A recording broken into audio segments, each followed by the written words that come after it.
नमस्कार दोस्तों, जय श्री कृष्ण। कैसे हैं आप सब? उम्मीद करती हूँ खुश होंगे, सुखी होंगे, संपन्न होंगे। जो भी हमारे व्यूवर्स हैं, सब्सक्राइबर्स हैं, दुनिया में जहाँ भी है हमेशा खुश रहे, सुखी रहे और संपन्न रहे। दोस्तों, इस वीडियो में मैं आपको कुछ ऐसी जानकारी देने के लिए जा रही हूँ जो बहुत ज्यादा जरूरी है।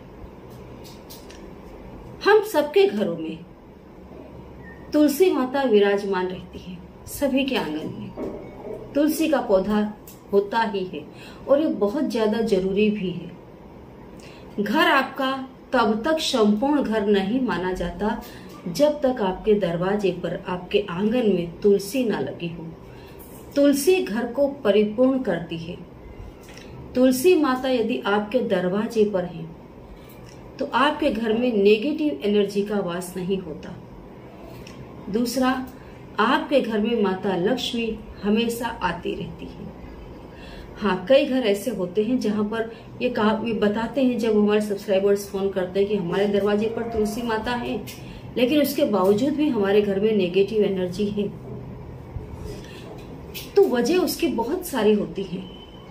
कई बार हमारे घर में हम तुलसी का पौधा लगा तो देते हैं, लेकिन वो केयर नहीं कर पाते जो करनी चाहिए।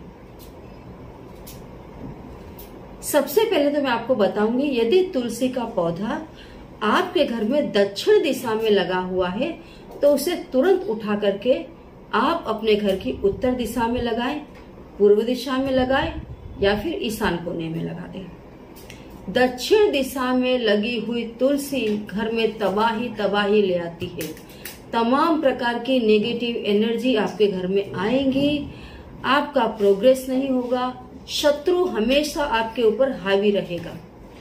लोग आपके खिलाफ तरह तरह के षड्यंत्र करेंगे, आपके खिलाफ जबरदस्त कॉन्स्पिरेसी होगी और होगी।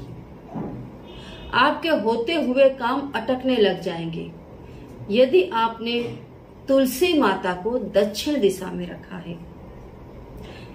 तुलसी माता के साथ हमेशा शालिग्राम रखना चाहिए। कई घरों में आप देखो, तुलसी माता के साथ शालिग्राम नहीं रखे जाते, वहां पर भी तुलसी माता आपको पूर्ण फल नहीं दे पाती है। जैसे शिव जी के साथ पार्वती जी हैं। यदि आप घर में भगवान शिव की पूजा करते हैं तो भगवान शिव, माता पार्वती, गणपति जी का जो उनके पूरे परिवार का फोटो आता है, उसको रख करके फोटो यदि आप पूजा करते हैं उस फोटो की, तो आपको पूर्ण फल मिलता है ना। सिर्फ पार्वती को बिठा दे या सिर्फ शंकर जी को बिठा दे तो आपको उतना फल नहीं मिलेगा। ऐसे ही यदि आपने तुलसी माता के साथ शालिग्राम नहीं रखे हैं तो तुलसी माता आपको पूर्ण फल नहीं दे पाती है। कई लोग तुलसी माता के साथ शिवलिंग रख देते हैं। ये बिल्कुल वर्ज्य है, ये आपको नहीं करना चाहिए। भगवान शिव को तुलसी अर्पित नहीं की जाती, और यदि उनके गमले में ही आप भगवान शिव की स्थापना करेंगे तो उसका भी आपको बड़ा भुगतान करना पड़ता है। तुलसी माता को हमेशा थोड़ा उनका जो स्थान है जमीन से ऊंचा रखें। कई घरों में तुलसी माता जमीन से निकल करके आई है और वैसे ही लगी हुई है। अगर आपको तुलसी माता को जमीन में लगाना है तो उनके आसपास आप छोटा सा ऐसा कुछ भी बना दें जिसकी वजह से तुलसी माता ऊंचाई पर दिखाई दे।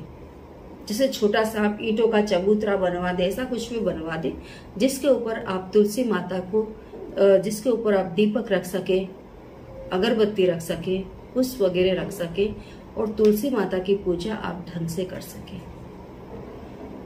जमीन में लगी हुई तुलसी माता पर जब आप जल अर्पित करते हैं तो जल आपके पैरों पर बह करके आ जाता है। जो जल है उसके छींटे आपके कपड़ों पर गिरते हैं, आपके पैरों पर गिरते हैं। ऐसा नहीं होना चाहिए।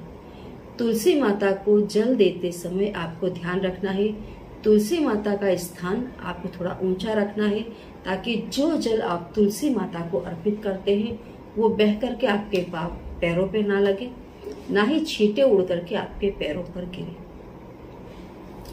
तुलसी माता की पूजा करते हैं तो बिल्कुल स्वच्छ होकर के करें, नहा धोकर के, स्नान आदि करके, स्वच्छ कपड़े पहन करके पूजा करें।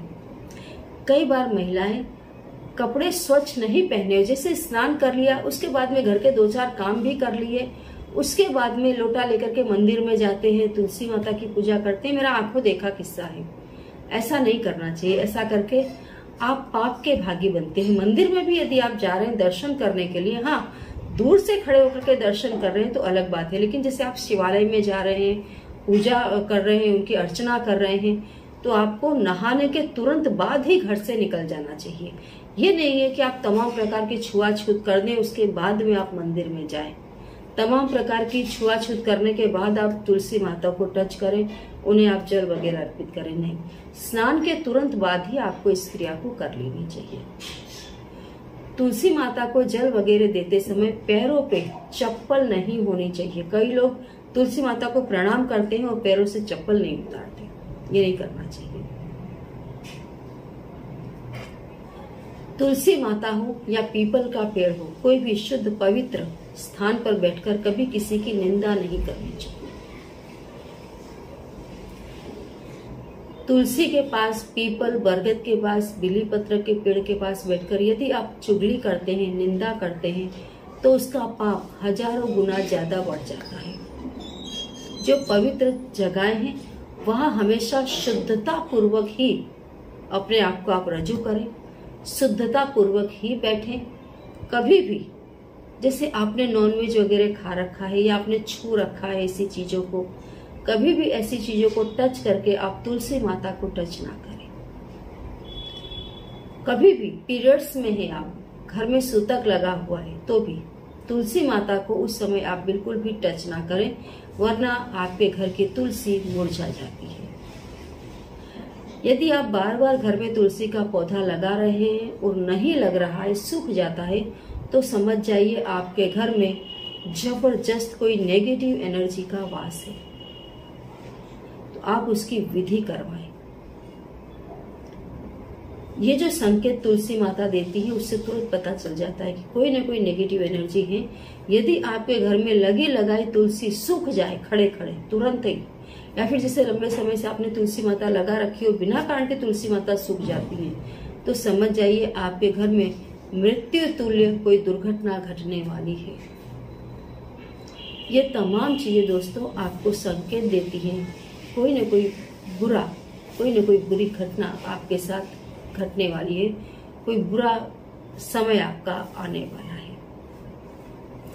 तुलसी माता के पास कभी भी कोई भी जूठा बर्तन ना रखें, अभक्ष्य पदार्थ तुलसी माता के आसपास बिल्कुल भी ना रखें। कभी भी गंदा जूठा पानी तुलसी माता को अर्पित ना करें। तुलसी माता की पूजा में हमेशा साफ सफाई रखें, स्वच्छता रखें, तन और मन दोनों से स्वच्छ होकर के तुलसी माता की पूजा करें। आप देखेंगे आपके घर में दिन दुगना रात चौगुना बरकत होगी। करके देखें। जानकारी अच्छी लगी हो तो लाइक करें, चैनल को सब्सक्राइब करें, वीडियो को जितना ज्यादा हो सके दोस्तों शेयर कर दें। जय श्री कृष्ण।